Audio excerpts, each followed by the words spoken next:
We cranes dance because we have self-knowledge, the Africans say. And we gained our self-knowledge from self-contemplation. They say because of our self-contemplation, we were present at the first word of God. Now, the Japanese say we represent happiness, longevity, and faithfulness because we mate for life. And when a Japanese person dies, we place their spirit on our back and we carry them to heaven. And this is one of our favorite Japanese stories. There once was a young man named Kobe, and he was walking to town with money to buy a futon. And he came upon a crane in a trap. And he felt such compassion for this crane.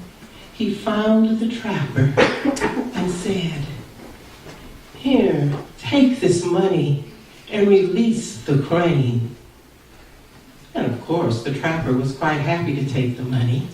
And he went and released the crane.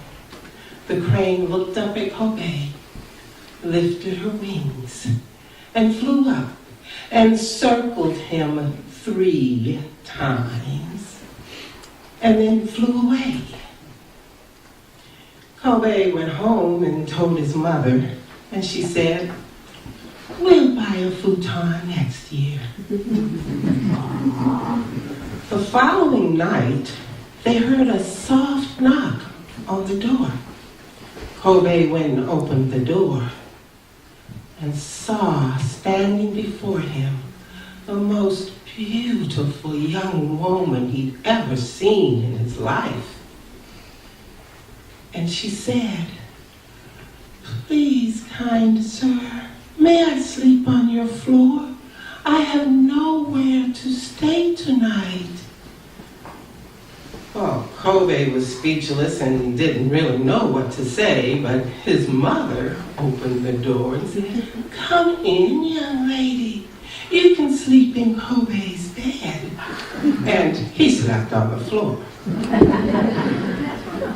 The next morning, when he woke up, she was sitting there just staring at him. And she said, "You are a good man and kind. I will make you an excellent wife." Now, Kobe had not been thinking about getting married, but again, his mother was listening and they got married pretty quickly. And they were living together quite happily and were a good family. And the wife got to know the house and she found a storeroom that had a loom in it. And she went to the mother and she said, "May I use your loom?" And the mother said, "Of course you may use my loom. I haven't used it in years, and there's yarn in there." And she said, "Please, do not come in the 3 days while I am weaving.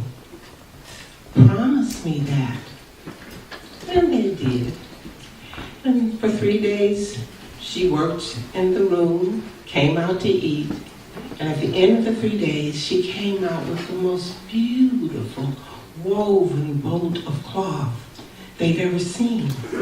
And she said to Kobe, "Take this to the rich man and sell it." And he did. And the rich man was just amazed. "I can't believe it. This is unbelievable, precious, exquisite. I want another piece. Here is money for the cloth, and tell her I must have another one soon." So he went home, surprised his mother with all of this money, and told his wife what the rich man asked, and she said, "I will make one more piece of cloth, but I don't know how long it will take. you must promise not to come in or open the door. And they promised. She worked hard, but after 6 days, she was starting to look kind of pale and thin, and Kobe was getting worried.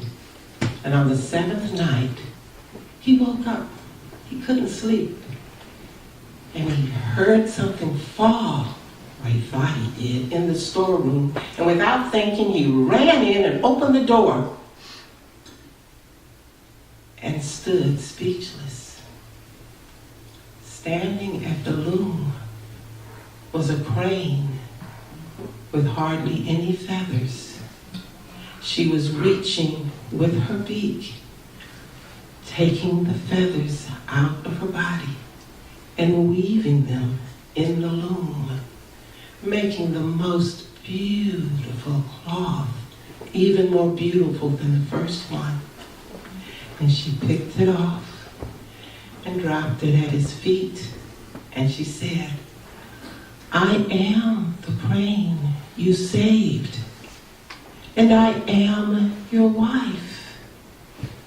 But because you have seen me in my true form, I must leave. And she walked out, straight out the door, and stood beneath the full moon and began to dance. And she danced. And Kobe looked with his heart breaking, but there was nothing he could do. And soon 1,000 cranes flew above, and one large crane landed in front of her.